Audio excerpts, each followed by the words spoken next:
All right, what's up, guys? It's your boy Gustav with a new type of video. So we're gonna have more of a long form, podcasty, like just video where we talk about ideas. I think you're gonna like it. We're gonna talk about a bunch of different things, bunch of different futuristic things, maybe some philosophy, some other stuff. But yeah, you're gonna like it. I think you're gonna like it. If you don't like it, then too bad.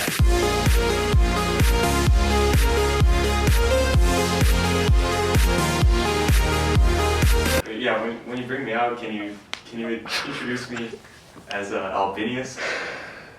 Why do you want me to introduce you as Albinius? Well, you told me before when you played a clip of me on the channel. That's what you called me. Okay, well, welcome, Albinius.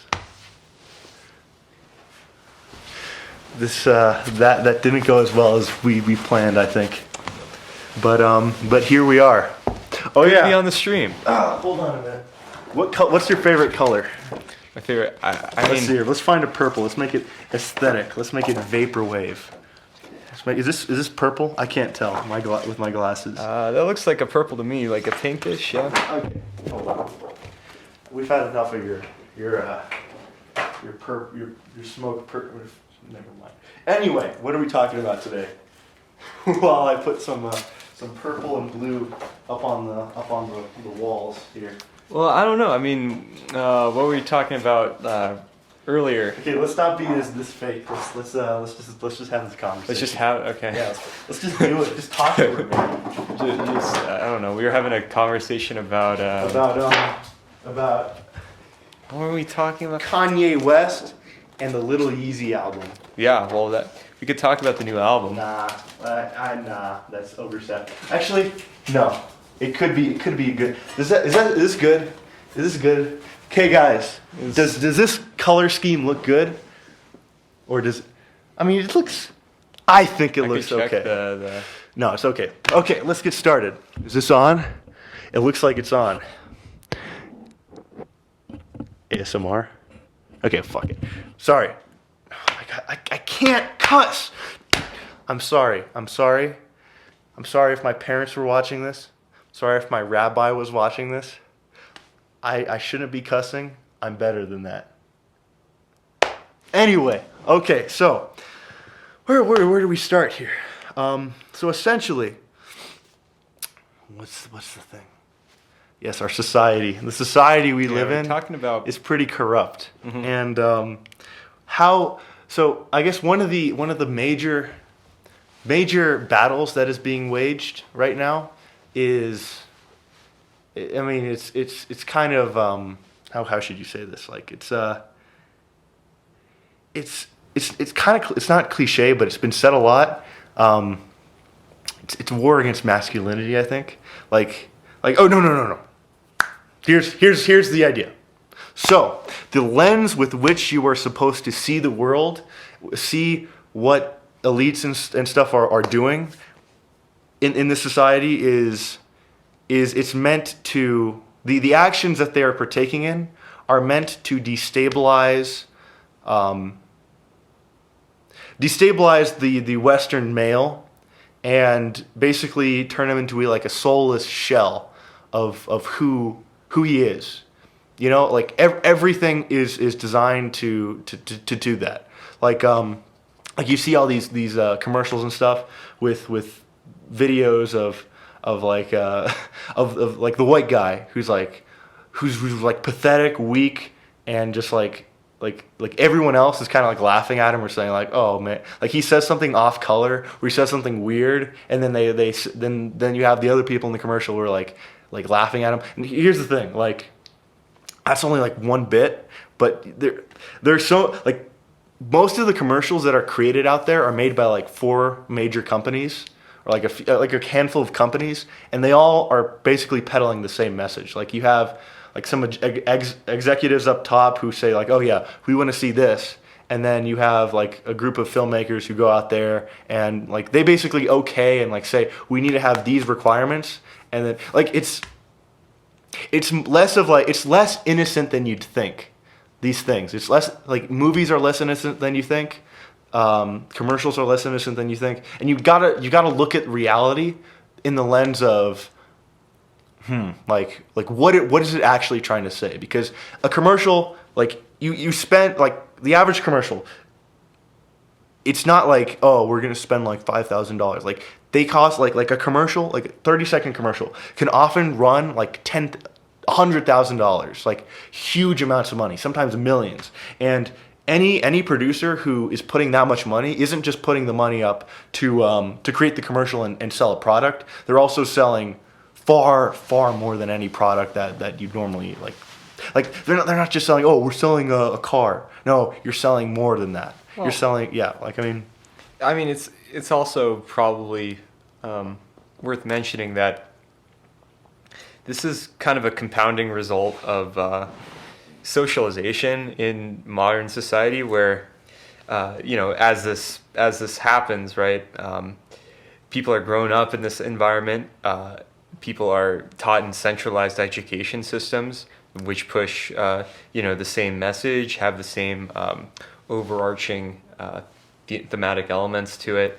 I know my educational experience, although we may have grown up on different sides of a state or region, right? Our schooling was very, very similar in terms of the messaging. we have to understand why that is. Like all the entire academic structure gets most of its money from the state. Like in college, it's a little different, but it's still it's even more subversive because you have like federal student loans. So like you have like the government saying, oh, we'll pay for your student loans, and like when anyone can get a loan and anyone can go to college, like pretty much anyone, then college says, oh, we can charge anything we want. And so that's why college prices are high. Little different topic, but also most universities get a lot of like government funding, and they're not going to be saying things that are like against what the government wants them to say. They're going to be saying, oh, we got it, we want the funding, so we're going to be saying what the government wants us to say. And plus public school, that's even more so, like high school and stuff, because like They literally have like a state curriculum that everyone needs to teach, and it's a very centralized. Whenever you have centralization, you have a huge likelihood, or a far larger likelihood, of the few centralized people who own the system to corrupt the entire system. And that's what you're seeing now. You have a few Marxists up there who say, oh, you know what, white people, you caused black people to be just like you took away all their wealth, you took away the wealth of every minority in your countries now, and you're the reason why everyone is poor. It's all because of you. Like that's the message that they peddle, and like when it comes down to it, that's like literally like the central message. It's white people are bad, and it's also the free market is awful. Like they say, oh, the Gilded Age was an awful time. Like that's literally when society became the most advanced it's ever been. And then they say, oh, well, no, it was a really bad time actually. Like, well, okay, we disagree a little bit on the free market. I will say probably the Gilded Age isn't society at its peak. I'd say it's very far from that. And yeah, I do agree on the point with centralization of the education system. The messaging, I mean, any environment where you have centralization, right? This is going to produce a monoculture, and thus it diminishes individuality. And this is something that's absolutely critical, I think, to the tradition of Western civilization is not. It's not like an ideological or economic structure that represents Western civilization. I think it's more of a tradition of simply freedom in the highest form, and we can go in on to what that is, but I think that's what defines it. And I think life at its peak could probably be found. You would probably start looking perhaps in ancient times where where to truly find life at its peak, where spiritual, intellectual, and even the physical nature of man was more developed than it is now by tons of by wide margins, I'd say. Yeah, so that's, I guess, what I have to say on that is that, and to finish my point that I said earlier, right? It's like when you have the centralization of the school system, of different areas of thought, right? You're growing up with movies, with media, that all people are highly socialized, and this effect compounds. Well, define socialization. Socialization is simply just I'd define socialization in a similar way that maybe a certain intellectual who kind of went a little kooky in the past once did. I'd say it simply has to be where it's basically you are forced to make concessions of your individuality as a person in exchange for I'd say well-being in a society, I'd say. So yes, we do live in a society, right? That's it. All comes back to that. Interesting. Yeah. Well, I mean, I think one big point is that you had there was freedom. Freedom, like at the heart of I guess what the West stands for, it is freedom to like, not freedom in like, oh, you can do whatever you want, but freedom in well, what you can do whatever you want. It's like kind of like a satanic inversion of it. It's like because the 60s hippie movement kind of took the idea of freedom and they said, well, freedom means like being able to exercise the animal, the carnal instincts of humanity, and not caring about the responsibility that implies, or that has, like you can, like, oh, I can sleep around with as many people as I want, and the society that tells me I shouldn't do that, they're wrong and they are taking away my freedom. Well, G.K. Chesterton talks about this, and freedom, right, today I'd say maybe isn't boiled down, maybe isn't oversimplified, but I think people get it wrong that freedom doesn't boil down to just mere coincidence, right? I mean, permissiveness, right? Okay, yeah. True. Permissiveness is in a way is a form of social control. Oh yeah. I'd yes. say because, like, I don't know. I think a great way is we can go back to the ancients to find great wisdom here. If you look at the Platonic division of human psychology, right? Like later philosophers, they divided into reason and desire. Like basically that's philosophy people are going to get really mad at me for saying that, but that's basically, in modern philosophy, that was the division that's made. In ancient philosophy, you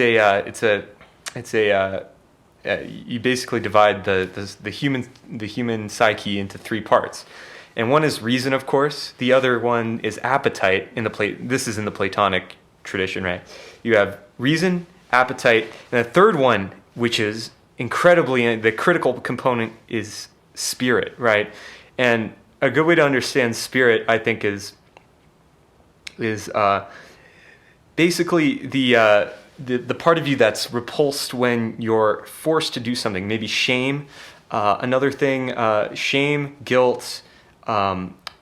It's like the shame, guilt, anger, passion. All of these things are in the spirit. Reason is the faculty of processing, right? Processing information, right? And appetite, right? This is what permissiveness does. Is it takes your appetite and it forces that to rule over both your spirit and your reason, right? So it's hijacking the appetite to attack these other different faculties. And I'd say with modern philosophy, or maybe even maybe even what a lot of the right tries to do is it tries to, and I'm critiquing the right here, is that it's focusing on pure reason as a way to structure society, right? Whereas I'd say probably the best way to do it is to focus on the spirit, right? And this is the underlying. That's where the freedom lies. Is where your spirit is unrestricted, right? Your ability to maybe not want, maybe not desire, but your ability to lash out or just spiritually revolt against your conditions, right? When that is suppressed, or when your spirit is suppressed in this way, then you truly are a slave. And that's what the modern condition is, I think, at the end of the day. It can all be boiled down to the Platonic division of the human psyche. So I don't know what you want to do with that. And I think, well, to put this into like concrete terms, like as you said before, the allowing the appetites to control you, that's one method of control. But then you have a legalistic type of control as well, like. And even like it's a cultural thing. Yeah. Like there's a cultural method of control where you like everywhere you go you have to sign a liability waiver, and it ties into like the moral decline of the West because like in the communal decline, but that's another story. Mm-hmm. But where you have to sign a waiver to do everything, you have to you can't go here, no trespassing. Yeah. Like it's a forest, it's not even being used, but no trespassing. We're gonna put a gate up. There is no wilderness anymore. There is no frontier. There is no pioneer. So that part of your spiritual self is restricted. But then there's also the and another cultural thing is like you cannot say things. You can't say a lot of things, and your ability to express the inner, like that's another spiritual aspect of yourself that's being like whittled down. And then legalistically, you have a lot of that coded into law, where the state is I guess the primary actor that is number one causing those cultural shifts, in that like it allows you to sue someone for something that you should have been responsible for in the first place, and it allows like you see where I'm going with this, like I guess that's where concretely you see these chains put around you. But are there any like other concrete examples that you could come up with? Yeah, I mean, there's tons. I'd say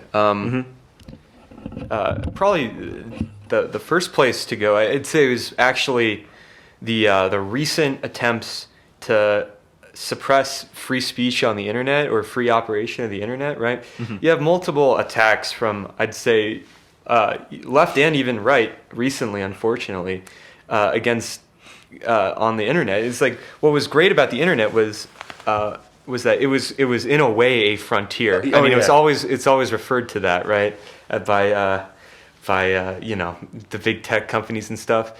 But truly, it was at the formation of it. It was a frontier. Yeah, because there was a high barrier to entry. Like you had to be pretty smart to be able to operate it, and when it becomes more. Well, that's I guess one part. Yeah. But it was decentral. It was extremely decentralized. Yes. But now you see ultra centralization where now a few like three major companies or four major two major companies control pretty much everything that you can say. Because Instagram's owned by Facebook now. Yeah. I keep forgetting that. I mean, no, I think it's three because like you got Google who owns YouTube, and then Twitter. I don't know. Twitter owns itself. Twitter's pretty big. Yeah. Twitter, Google, and YouTube. But anyway, your point. We'll continue. I mean, for sure, and so exactly with this centralization of basically the discussion platforms, you're seeing a lot of people moving on to our alternative platforms. But even these alternative platforms are now being attacked by internet service providers and web hosting services. And so what you're seeing right now is kind of like a corporatization and of basically the last frontier, and the spirit of freedom, right, that the internet has is now being snuffed out the flame of human spirit, right? But so I guess the whole point of this is that even on the right, actually, this is possible. I mean, like, you see what Turning Point USA has done to discourse. They've acted them and what's his name, Gorka, one of the radio host guy. He's lots of these normal conservatives have come out and they've tried to suppress people to the right of them. Same with the left. They've tried to do the same.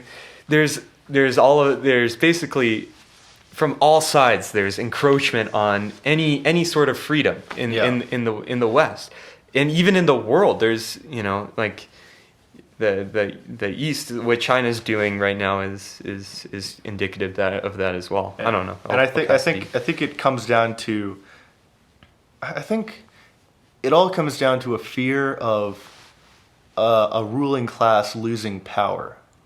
Because think about it. If your society is based on falsehood or based on a lie, and if that lie is ever exposed, then if enough people start not believing in the lie that you told, then your power, which is a lie, disappears as well. Darren Beattie had a great writes is brilliant. The guy, like, everybody should go and look at Darren Beattie.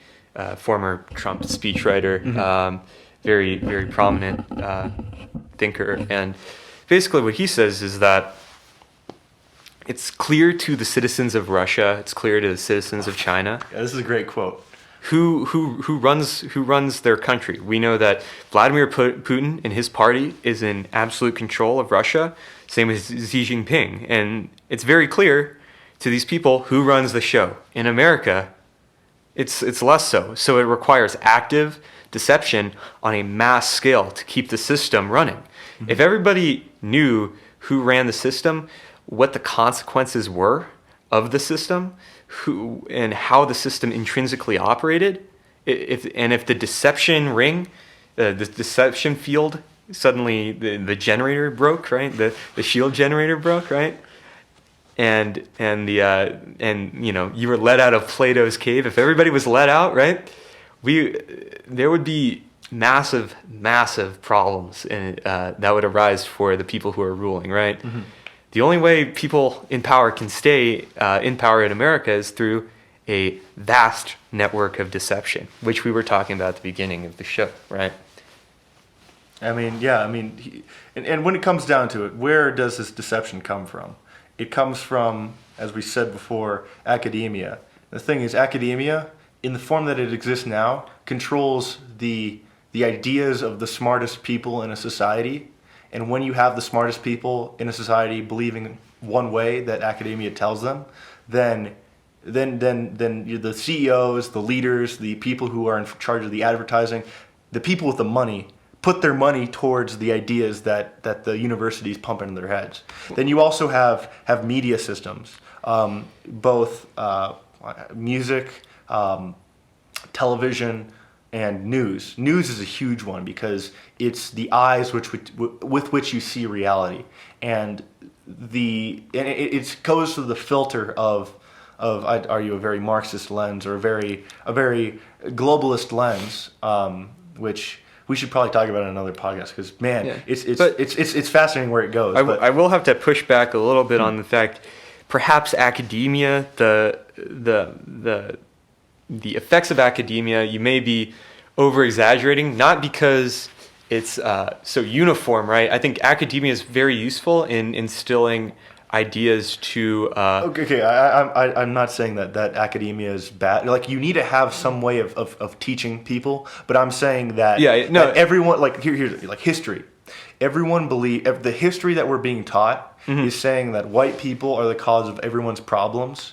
And then that opens up the door to say, we should abolish whiteness. Now, that is being taught everywhere, and pretty much everyone, or a good deal of people, believe that verbatim, and how a few, like, because they say, basically, we're being taught a few extremely radical Marxist teachings that came up in the 60s, a few history books that were invented in the 60s that now are being peddled everywhere. And when that happens, when everyone thinks that that is the way reality is, because they put trust in the ethos of a school, then their entire world review will be that way. Because, I mean, why would the school tell you lies? I will agree with you that, yeah, to a huge degree, right, there's probably anti-European and anti-traditional, huge bias in academia. What I was trying to say is that perhaps like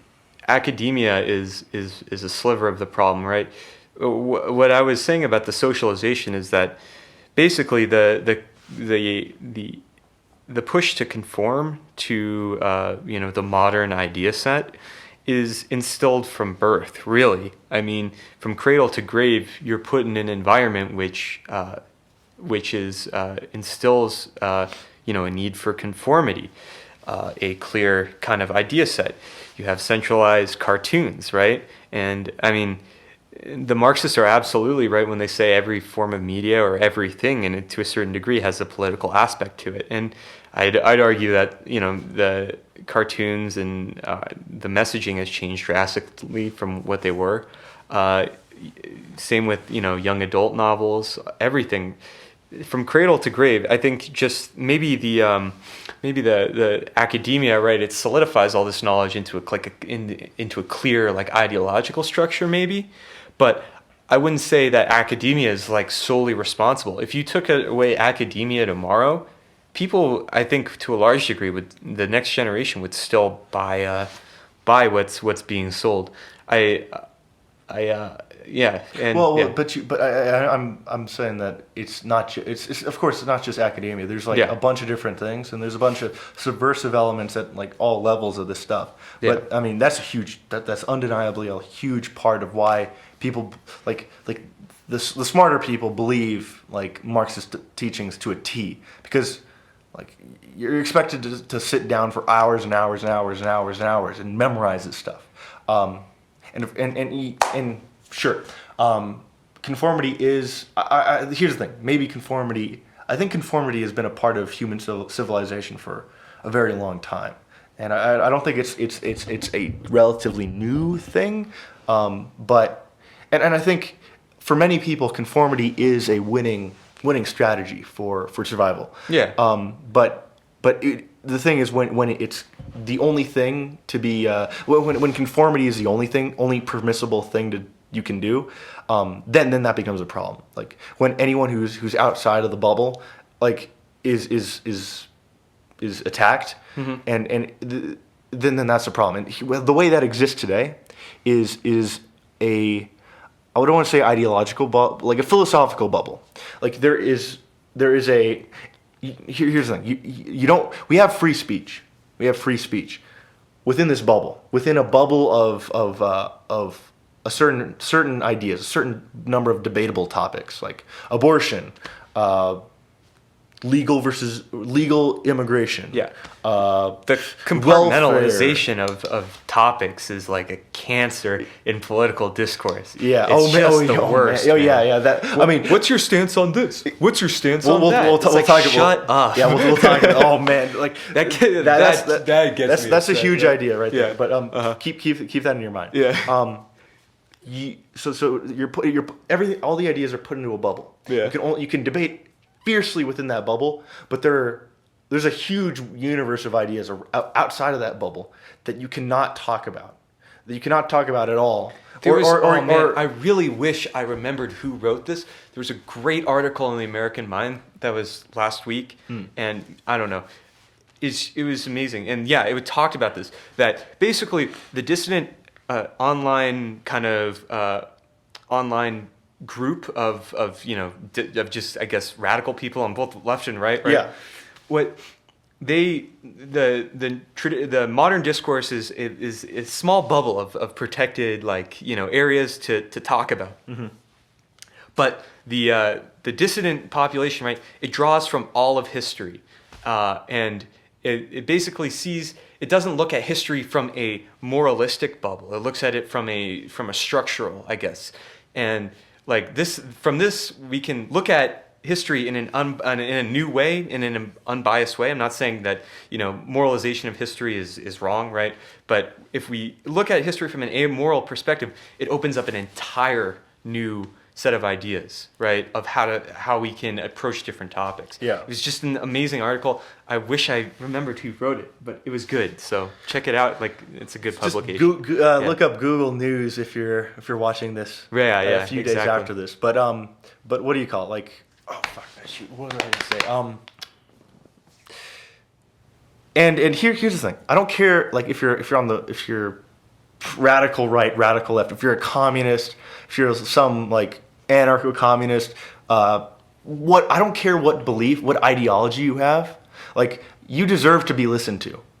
No matter how radical, no matter how, oh, that's insane, that's stupid, oh, whatever. Like, don't put a label on who you're talking to, because they might have something to say. Because I've talked with a ton of leftists, I've talked with a ton of like people on the right, I've talked with like I've seen all the like a ton of these ideas, and they've really opened my mind. And you can only get that when you say, when you say, we're gonna talk about everything. We're not gonna talk about just these dumb things in the bubble. And when you assign a moral component to what you can talk to, then you literally hinder the growth of civilization and the progression of civilization, because you're literally keeping yourself in the dark. Like imagine if you can't talk about the steam engine, then we'd all be like, none of this stuff, none of these lights would ever exist, because the steam engine, that goes against the king, or we can't get that because it'll make horses go out of business, or like something like that. So if you do that, then you're a steamist, and we're gonna ostracize you. Like, let's not go down that rabbit hole. I know you're talking. You don't want to. I know you probably disagree with me about the technology bit, but it's just a metaphor. But anyway, yeah, exactly. What's I guess, like, at the end of the day, right? We have to look at everything. We have to look at the other perspectives of discourse, right? And we have to understand that I'm an Aristotelian in the sense where I think people can identify truth when they see it, to a large degree, right? And basically the excesses of ideologies, right, the parts that don't fit in, right, are there because they justify the truth they see, right? Like, I guess a good example of this would be, like, I don't know, I think like communists or socialists, right, or anybody on the economic left understands that, you know, it's huge that, you know, radical stratification of society is dangerous, and it's destabilizing, and that's a huge truth, and very important if you're looking at structuring, you know, like a country, right? However, you know, like the excesses of that, I think were just there because they saw the truth and they recognized it, and they needed, you know, they were just errors in reasoning. You know, it's human. So I think, you know, there's truth in almost all ideological structures. I think I don't know if I'd say truth. And maybe in all ideological structures to an extent, but I think a better word is probably concerns. There are legitimate concerns in every camp. Like for feminists, I was thinking about this. I was like, feminists, there's nothing right. Like, I used to think, there's nothing right that the feminists have. But then I thought about it. I was like, okay, well, maybe there are some legitimate concerns. Maybe in the past, like, women, like, actually, like, maybe it wasn't what do you call it? Like, exaggerated. Maybe women actually didn't really have opportunities, or they didn't have the freedom to fully do what they wanted to do. Now, the feminist answer to this is to say, we should just encourage women to be in the workforce unnaturally, which is a completely bad idea, because you should allow them to have the free will decision to do what they would like to do. But the concern is probably there. Like, maybe like that's one concern. Another concern is like what the communists raise. Like they say, oh well, like early communists, like maybe like the state of factories and stuff. Now their methodology to fix that problem was awful. It led to millions of people dying, but the concern is legitimate. And I mean, like every group, I think, every tribe, every whatever, has a legitimate concern that needs to be addressed. Like, and here's a big thing. Like the modern left media establishment, they trivialize like the concerns that the right brings up. They say, and the right contribute. Okay, no, that's the true. people That's on the true. right Yeah, okay, that's true, trivialize that's the true. concerns of the people on the right too. We don't. There's very little representation across any spectrum of American government. Mm-hmm. You know, of like the left wanted socialized Medicare. And did they really get that with Obama? They got kind of this like weird hybrid system, right? The right wanted a wall with Trump. What did they get? They got like metal slats and like small parts of the border, right, to replace existing broken ones. Like it seems like there's no representation. None of the concerns that we're talking about is being met anywhere. Well, and that's why there's actually, in any way, right? There's actually I don't know. a principle that this lies on. Like there's a study that said there's a graph that says what do you call it? The popular support of a law, like how much do people want it, like 100% to 0%, and then the likelihood of Congress passing it. Mm-hmm. Now, if everyone wants the law, there's a 30%. If there's 100%, then there's a 30% chance that the law will be passed. If no one wants the law, if it's 0% like public approval, there's still a 30%. It's a constant line. Congress is 30% likely to pass any law. Yeah. Or like any law that goes through. And when it comes down to it, Yeah, it's special interest groups that control the current political system. You have people who put a bunch of money into these groups. Oftentimes they can be foreign nationals, and they pay off politicians, or they're the ones who are controlling the strings right now. And you have to understand that, like, it's not a government by the people. It's a government by a few people a few subversives who have money that no one really pays attention to. And I mean, yeah. Well, yeah, I agree. There are a small amount of people at the top who have access to, a ton of society's resources and governance structures, and they can and thus they can control the what we see around us, right? I mean, so I guess the end of the day is support independent content creators.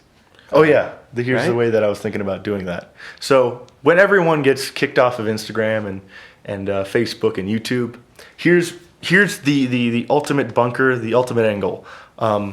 You still are at the mercy of internet service providers, but if a lot of people do this, they won't be able to censor everybody, and it would be very hard to do so.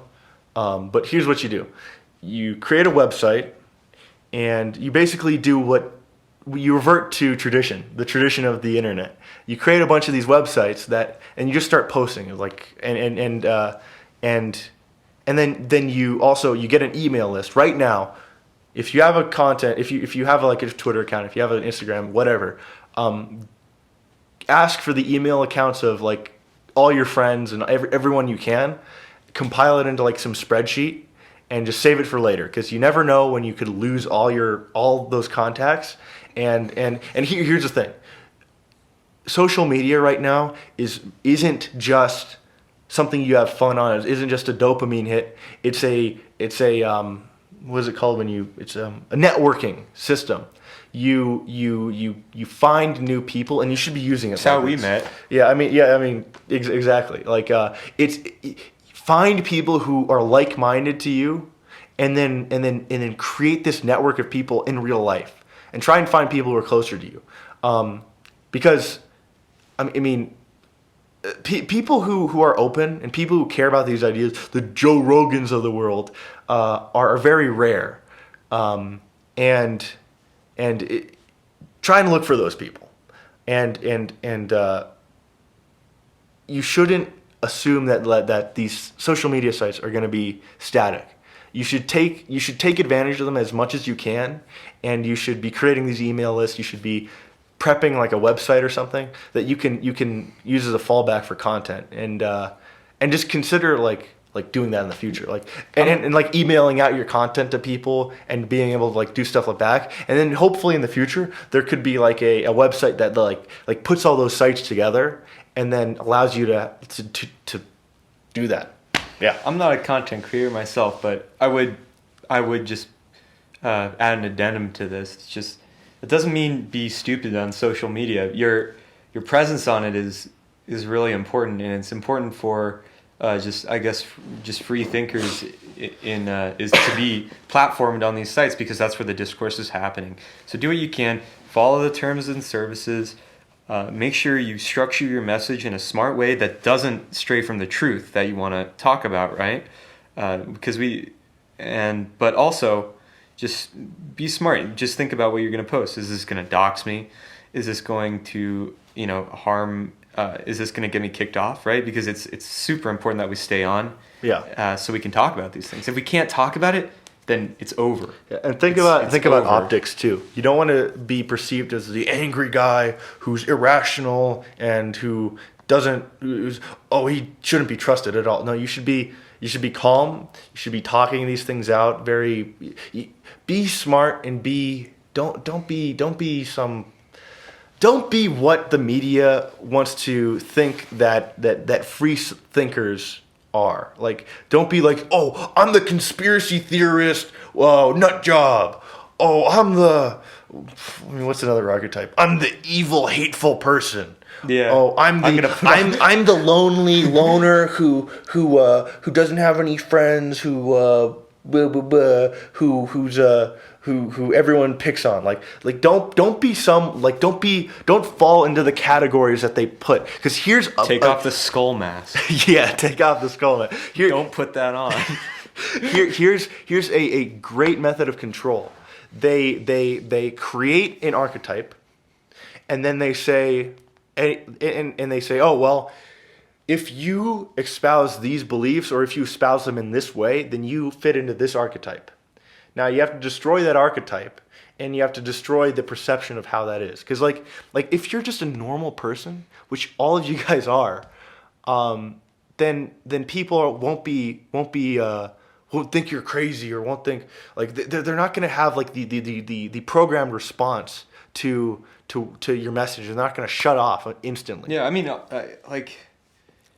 I don't know. I think I'm a pretty reasonable person, and I think my beliefs are pretty reasonable. I don't think they would make the average person upset, but in the environment that I learn in, I go to school currently. If I were to say things directly, then people would shut down. They're pre-programmed to do things like this. So at the risk of being dishonest, I try and appear as neutral and kind of undecided as possible, and I try and basically maybe ask the same questions that I would online, but in a different way, and just try and understand, try and avoid the pre-programmed response. That's the most, because I mean, look, we're all thinkers. We all can formulate our own thoughts. A lot of what these like conservative ink people, like Charlie Kirk and whatever, these people talk in slogans, like they're talking at they're talking at like they're in a presidential debate, right? They have these like weird things like what's a good one? I don't know, like, yeah, I mean, this is a bad one, but like, guns don't kill people, people kill people. It's like, it's so dumb. And it just lowers you down to basically just a parrot, a mouthpiece for the people who actually make these talking points. You're a free thinker. You are if you're watching this, you're probably very intelligent. So come up with your own kind of ways to attack arguments. Come up with your own ways of thinking. And I'd say use that against people, and like people are way more willing to listen to you when you're not ideological. Don't be an ideologue. To summarize, don't be cringe, be original, and don't be an ideologue. Don't be cringe, be original, or creative, and don't be an ideologue. Yeah, I think and here's the thing: don't misinterpret what we're saying as like, oh, be deceptive. No, the point is, in order to get ideas to people, you need to short circuit the conditioned defense system that makes people not listen to you, because like everyone deserves to be listened to. Everyone deserves to have their argument heard, and the thing is, in our system, most people are programmed to shut off. And that's the point here. Don't. And here's the thing: don't be disingenuous. Well, not only that, Yeah. is people are programmed to shut off. They're used to watching political debates, like Joe Rogan podcast, Ben Shapiro videos, all of these stupid, dumb things. They're used to hearing a political slogan, right, or a political talking point, and then responding with another talking point that they've heard on another media thing, and then the person responds with another Ben Shapiro talking point, and then somebody else responds with another left-wing media talking point, right? And it's just, this isn't discourse. This is just like, this is like a Pokemon battle where you're like, Pikachu, use Second Amendment individualism argument. Yeah, it's ideological warfare. Like it's not. Yeah. Well, I mean, here's the thing: some people aren't open to truth, and they're the subversive elements, and you can't really reason with them. Well, yeah, but you're talking about higher order philosophical ideas. You need to be talking about the lower level ones with people. You could be like, well, that's interesting that you say that people should own firearms. You could say like, well, at what point would you say that human potential for danger should be removed, right? How much should we remove people's potential to be a danger to other people preemptively? That's like a huge philosophical, politically philosophical point. That's a question, like, where do we end? Like, we can take everybody's guns away. Should we take everybody's ability to maybe go to the gym so that they could get big and harm people, so people can't have muscles, right? Like, where should this, maybe that's an extreme point, but it wasn't for the Greeks. They stopped slaves from going to the gym, right? But you could say that go to the gym. You could say basically you have to boil things down to lower level philosophical ideas, right? And then this way you can really identify, and then you're not talking on this dumb right left dichotomy. You're talking from your soul. Yeah, that's very true. Yeah, well, yeah, I think I could have put it better. But yeah, any closing remarks to this ideological debate? I don't know. Follow GooseKnob, subscribe, like, share, do all that stuff. I hate when people do that. If you do, when all of that stuff, I hate when people say that. But what else? I don't know if I should plug my Twitter. My Twitter's kind of out there. You could probably make fun of me if you saw my Twitter, so don't do that. Sure you don't want to plug your Twitter? No, it's the inner machinations of a madman. That's what it is. So I don't endorse anything I say on my Twitter. That's another person running the account, actually. Yeah. Anyway, good stuff. Well, if you enjoyed this, make sure you share it with your grandma so she can disown you. And yeah, well, if you liked it, make sure you like it so we know to do this again. And if any traditional or any conservative ink person is talking at your school, be sure to go up, ask a question on some of the stuff that they're censoring real conservatives, real left-wing people on, right? Like, and make sure you frame your question well and be optical. In other terms, be a groiper. Shout out. Yeah. Anyway. I disavow the groypers. Oh man, that's a fun cultural experiment. But anyway, hope you guys enjoyed. Thanks for watching. Yeah. Yeah, well, if you've listened to this, like, thanks. It's like, we've been talking for how long? A lot. 45. Oh, that's 51, not long. It feels 51 long minutes. yourself, yeah. 51 minutes. All right. But yeah, quite Good talk. a stuff. All right. Yeah. All right, guys. That's the end of the GOOSCAST. Hope you guys enjoyed. Thanks for watching. Peace out.